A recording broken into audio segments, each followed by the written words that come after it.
If somebody needs help, and you have decided that you want to be of help, and you know how to help, try to remember a situation like this. Close your eyes and go into that situation. Doesn't need long, does it? Then what? What happens? How do you feel? How do you feel? Somebody took the help, you had it, you gave it. How do you feel?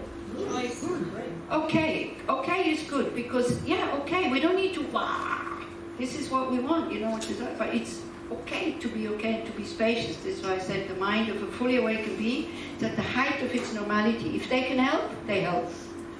If they cannot help, they don't. They're not feeling depressed or angry or sad about it. They try, or sometimes they don't even try because there's a saying from the Buddha, the unruly, let them be.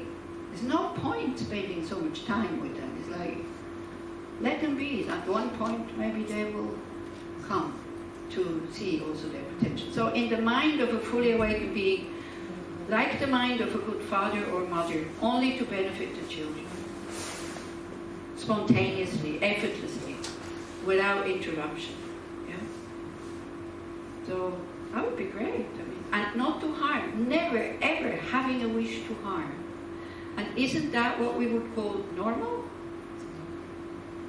Not normal in the terms of the norm, but natural. Human. Natural. Isn't that? This is why we feel so hurt when somebody doesn't help us, because we think it's normal that they should help us. Yeah. If they harm us, we feel hurt also because it's not normal that they will harm us. Although we see humankind, for humankind, it is normal sometimes to harm, and normal we do it. But then we're not going, oh yeah, you know, he lied to me, or he hurt me, or he hurt my feelings. But it's normal, because people do this. No, we're not saying like that. Yeah. We feel deep down, this is not normal. But when we do it, oh, then it becomes normal. Necessary, normal, you know, I need to do it, because it's amazing how the same situation can look from this side and from this side totally different. Totally different. If you have two people who come and talk to me about a problem they have together, if I wouldn't know that they talk about the same situation, I would know that they're talking about the same situation. Because when our mind, when afflictions or mental poisons or delusions or kleshas, yeah, the mind distorts, is narrow, only sees life from one side. Then of course I see my side, then that becomes the truth. For me, that is true. And no matter how many people around me come and tell me, no, it's not, that's it, this is what I see, and then I believe it, and then this is how I act. Very often people ask about, you know, righteous anger. Every anger feels that it's righteous. There's no anger that says, oh yeah, I'm angry, but I should not be angry. It's not justified. Every moment of anger you feel is totally justified. But when it comes this way, it's never justified. It can be said in a different way, no need to get angry. Why can't you just explain? Yeah, that is how it is. Then a good thing is like the fifth of the six perfections, through concentration, enhances physical and mental pliancy. You become very pliant, become very flexible. The mind becomes very flexible, the body even becomes more flexible. This is serious concentration though. But they say when you are, but you also, if you meditate a lot, you have moments where you don't feel your body and it's like cotton. Where everything flows, like everything opens. I shouldn't talk about this because then you start looking for it. And if you look for it, you will never find it. Yeah. But if you go into longer shamatha retreats or things like that, you know, I had it once happening to me. Once. But it's amazing. Everything opens up. You go like, wow. It seems as though the borders go. And everything flows. Everything is, and we have moments in our daily life also when the nervous system is okay, the temperature is okay, everything is okay, you know, the vibes between the people is flowing, then whatever, even if it's very hard work, it's no problem. It seems like a lot of joy, even if it's cleaning toilets. Yeah, like setting up the gompa and then bringing it to somewhere else, because there was so much harmony and so much. It was a pleasure actually almost. There was a lot of joy. the job itself, hanging up things, is like, you know. But the way it was, the way the connection was, it worked very well. So we have moments like this. So then we can see. So that would be normal. So we start to identify with those ones. And we start to look for them. So again, it's so difficult to talk about Buddhism. No, you don't look for them. But still you look for them. She's like, you know, like, yeah. Don't look for the moment, but look what is causing those moments, and then create the causes, and then the result will come. But if we only get stuck in the result and we're not creating the right causes, then it will never happen. Okay. So when you have this, through concentration, and you have this happy feeling, one thing is like we are pleasure people. I mean, whether we like it or not, we want pleasant experiences. So then the experience from sitting with a quiet mind is so deep that you're absolutely not interested in outside pleasures anymore. They become boring. So that means the mind stays on the object also. You know, it's not going out with, you know, thinking about outside things with aversion or desire. Because what you have here, good enough, so what you want is, but you want more of it. You want it to go deeper and even more, because we're never content. So like this, but this being concentrated or having shamatha or having very strong mindfulness, it protects you from doing negative actions, because you catch the thought at the beginning. I don't know how many of you at the beginning you were thinking when you started meditating, oh well, this instead of getting better, I'm actually getting worse. How many of you have had that thought? Many, all of us, and it's a good sign, because we start to see how we are that before we didn't even see it. I mean, how many people are in this world? It's not to criticize, but how many people genuinely think that they're good people? Maybe even some prime ministers. The way they walk, the way they behave, the way they talk, I'm sure they're convinced that they are good people. Because why? Because they're not mindful. And then for these people, it's very difficult to be alone or to be inactive, because then it comes out. Then it starts to bother you. Also in longer Vipassana or Shamatha retreats, I don't know if you noticed, it's not usually your good actions, the memories of good actions that pop up spontaneously, isn't it? What pops up spontaneously from time to time, you know? Huh? What is popping up? All the harm all the harm I've done to people, I go, oh, wow! You know, after the 3 months Vajrasattva retreat I did in India, but then I saw all the things I'd done in Switzerland, and I was still working, and I was an alcoholic and all this. Oh, after I went back to Switzerland, I went apologizing to everybody. They said, what do you, it's okay, just relax, it's okay. Yeah, so it's only then I understood how I treated people. One of my best friend, actually, I asked her, I said, why did you let me do that? Why didn't you ever say anything? And she's a very devout Christian. And she says, because I could see how you were suffering.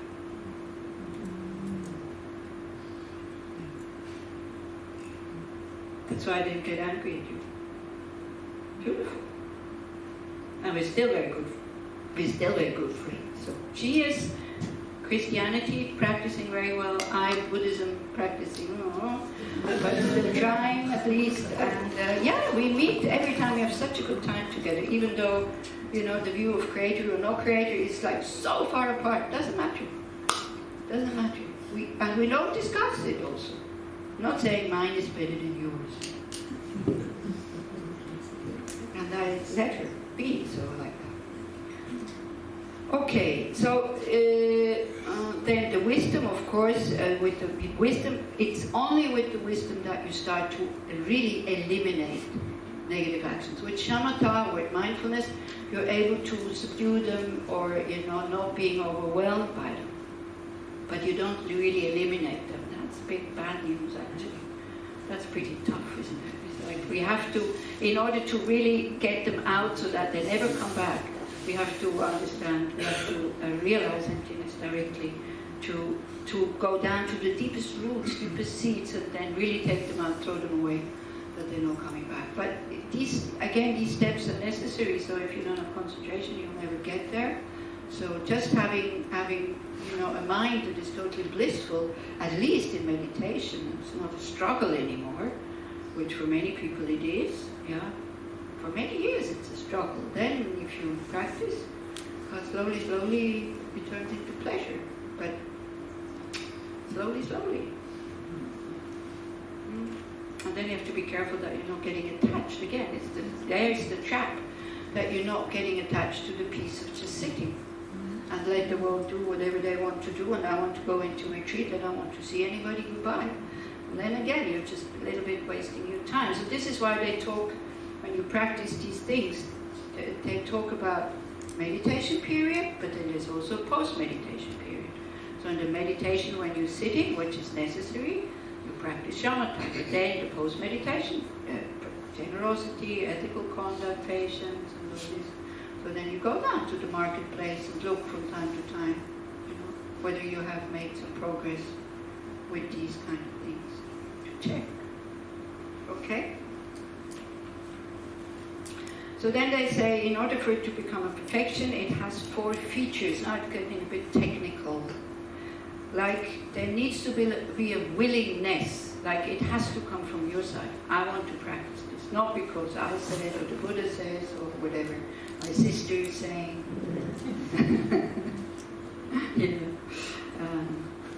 So with giving, we can give different things.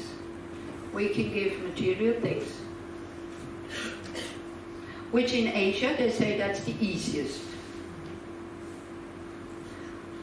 We can give protection. Like me, for example, I'm in a supermarket, everything is written on in Hebrew. I don't know, is it double cream, is it sour cream, is it yogurt, is it what?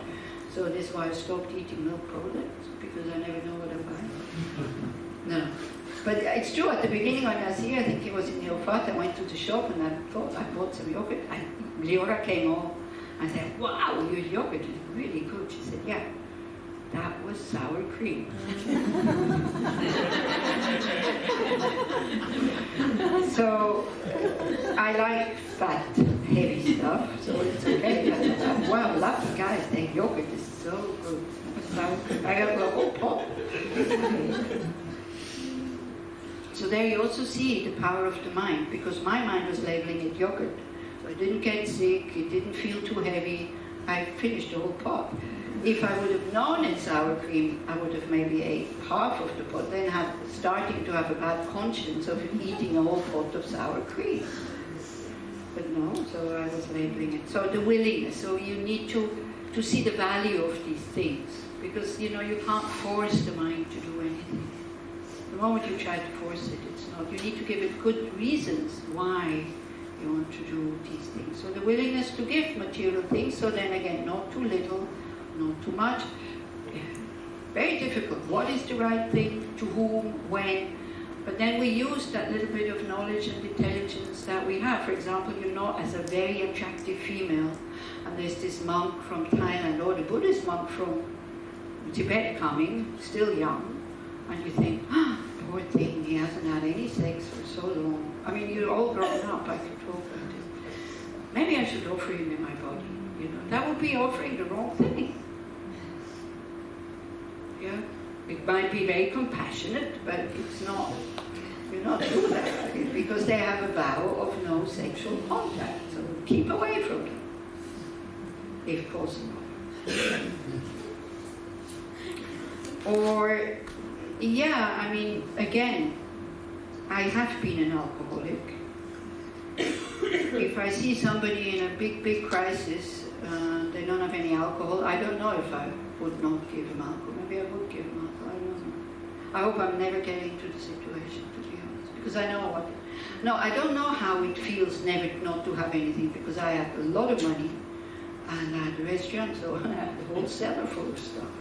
So it was very easy to get what I needed, and it was always things of good quality. I never drank anything cheap. I was very snobbish. So like that. So I don't know what it means not to have anything. Yeah. So actually, but one would say, like in general terms, you wouldn't, like this. When do you make presents? Pesach, I think. Yeah? So this one is an alcoholic. He's dry since few months, so you wouldn't give him as a present a bottle of whiskey or something. That would be the wrong thing. You see what I mean? Yeah.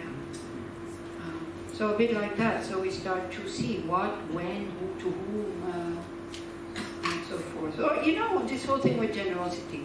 We spend so much time thinking about a present to give to somebody that already has everything. Yet there's plenty of really good organizations who do need money because they help the needy. For example, Michal, what's her name? Shasky, with going to the prisoners. You know, so she has volunteers and so you know. But instead of giving these people this that have everything anyway, why don't you tell them, look, this year I'm not giving you a present, but what I would have spent for you, it goes there. I did that when I was in India. First year I was in India. I wasn't a Buddhist, but that's what I did because I wasn't home. So for Christmas, I thought, okay, I would spend that amount of money. So I was working somewhere and I bought two oxes and a bull cart for somebody who was half paralyzed, because that's what he could do. He could drive it, you know, like a taxi here or a courier. He could drive goods around with it. So, and I wrote to everybody I know, I said, you're not getting a present from me this year, and then I made a picture, and then with that money I bought this book. People thought it was a good idea. Yeah. And also if you donate money to somebody, you can donate it in their name, as if it is their money. And you give the merit that comes from donation. Yeah? I mean, so many good organizations who do so much good. There's also some who are totally corrupt, I'm not saying, but check it out. Check it out. And then all this money that uselessly buying presents, which are, you know, when I get presents, I mean, I tell you already now, I will give them away. 99% of what I get, I give away. It's like, whatever you get from me is something I got from somebody else. Most of it.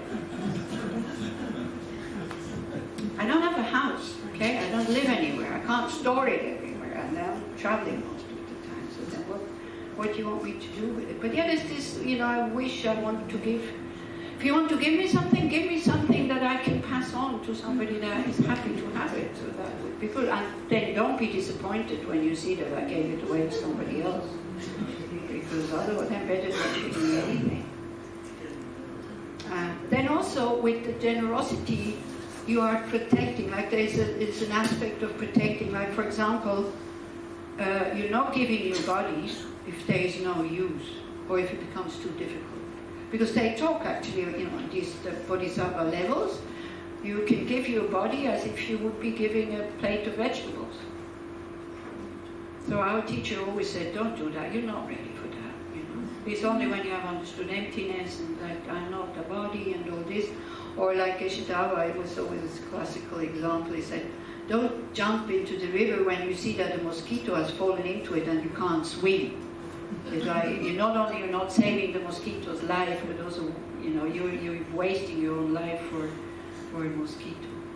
Again, level of motivation, level of not being concerned with your own body, not having any responsibilities. There's a lot of things that go with that, you know, which can totally change the situation, whether it makes it positive.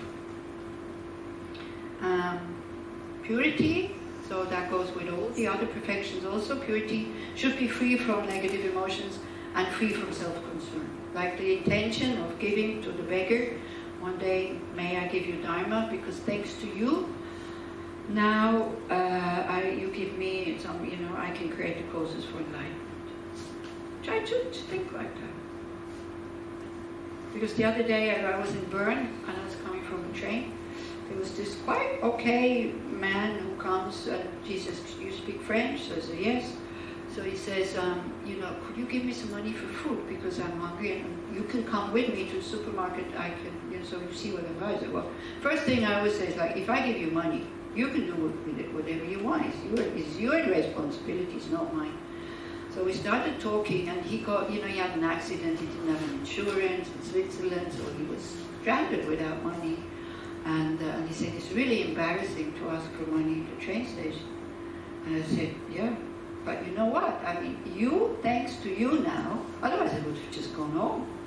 But thanks to him, I was able to practice. He gave me the opportunity to practice generosity. Otherwise, if I don't see anybody, how can I practice generosity? So, of course, you know, the homeless or the beggars in Bern, they know me, so they actually get up when they see me to come and say hello. So it's okay. So I was with somebody else also the other day, just to maybe try to connect you a little bit with what it means to be homeless. I was somebody else the other day, and she's quite young, and since years she's there, and she complains, and people say she has money, I don't know, maybe. But anyway, she said, and then the other person who was with me said, well, you're still young, you should go to work. And she said, but I am working, this is my job. And I thought, shit, but it's true. I mean, what an unpleasant job. What a difficult job. Wow, you know, can you imagine trying to do that one day? To approach people and say, and then get all this garbage from the people that is being thrown onto you. So please don't do it to those people. And you can make, you know, at least these are the people I can start to talk to without them thinking I'm weird. The other day also, the other day I was in the market, this is Israel, I'm sorry, I cannot get angry. I was in the market, I wanted figs, so I said, can I have like, because it's 1 kilo, so I said, I'm alone, Ronnie was not there. Can I have half of it? He said, the figs are very good, and madam, and this and that. I said, no, but it's too many, and they're very ripe, so it's like, so I said, okay, he took off 3 or 4, you know, out of what, 15, 20. And so it was like, I think, 25 shekel a kilo, so he says 23 shekel. So I gave him 25, and I said, he said, don't you have change? I said, no. He said, okay, I'll give you 3 more at the figs. How can you get angry? I mean, it's so skillful, but then I ended up with too many figs who were very ripe. So on the way home, I saw this homeless person, and I approached him. I said, look, do you like figs? Can I give you some figs? Because I have too many. So he said, yes. Thank you. So I gave him the bag. I said, choose. So he took a few, and he said, wow, they're good. So I put some 5 shekel or something in his little pot. He said, no, you don't have to give me any money.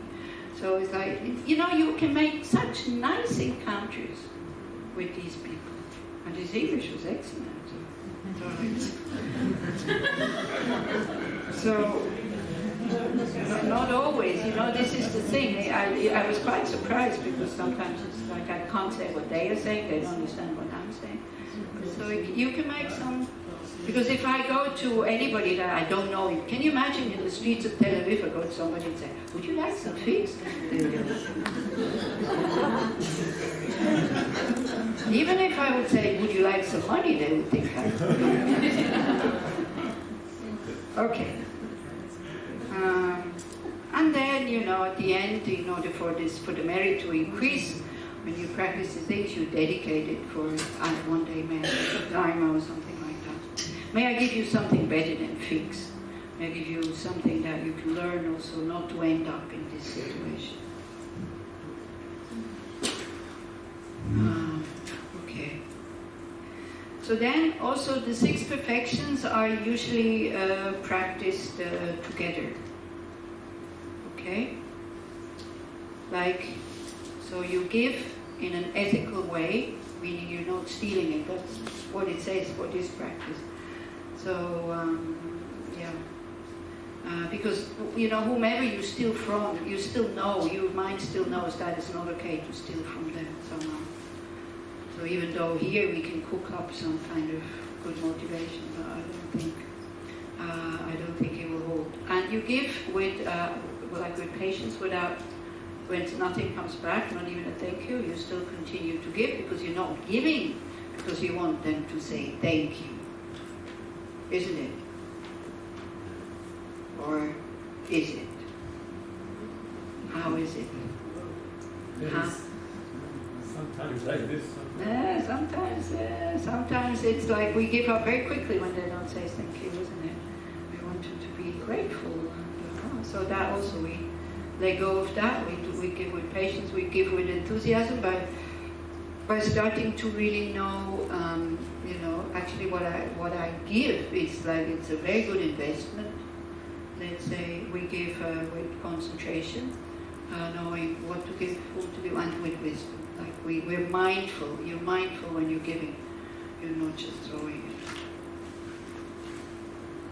Then we start we start small. You know, sometimes they say if you don't know how to give, you can learn to give from the left hand to the right. So then that hand knows that actually can let go if you have problems giving. Yeah. And also to see that, you know, we want security, we want to be well, we want to be happy, so we amass a lot of things that we think that is actually creating our happiness and security and all that.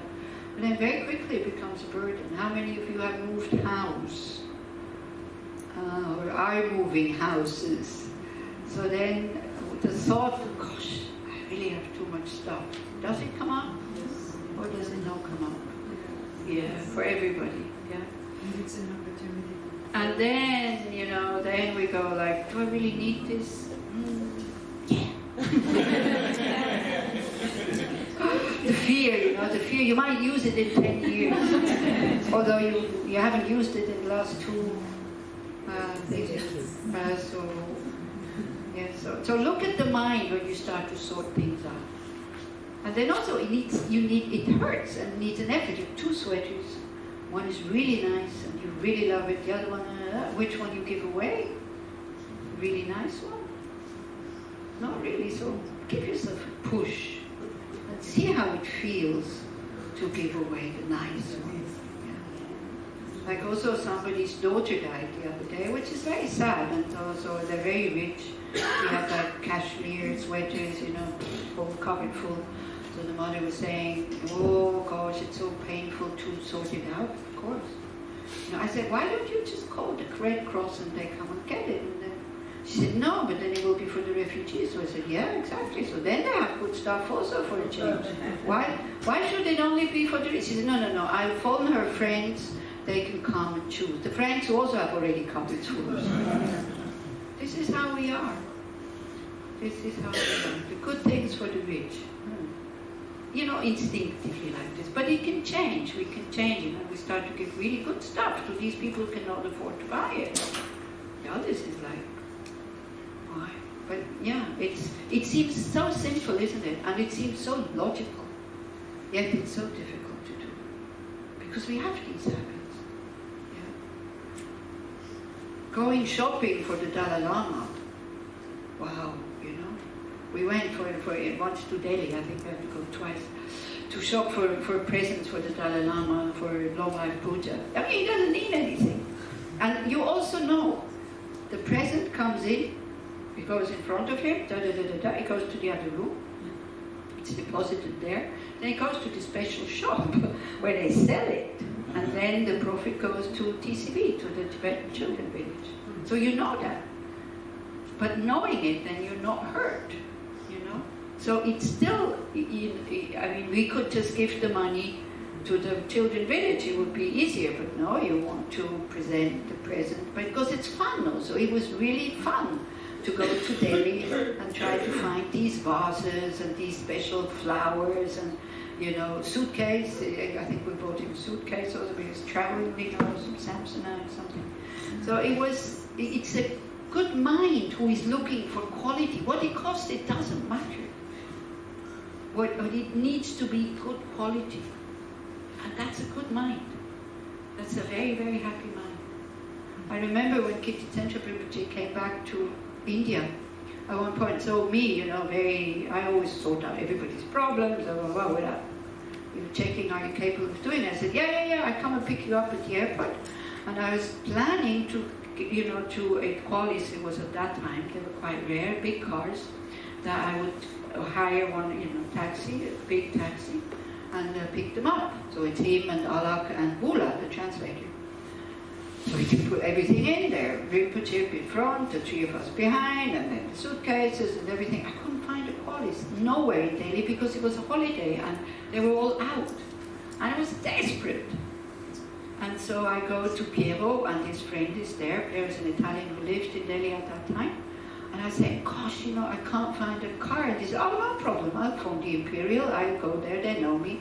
So he picked up the telephone and he said, I'm such and such, I need, when do you need it? I need a car, da da da da da. First here, then the airport, then there, and then back, like one evening. And I was so happy. I didn't even ask how much it cost.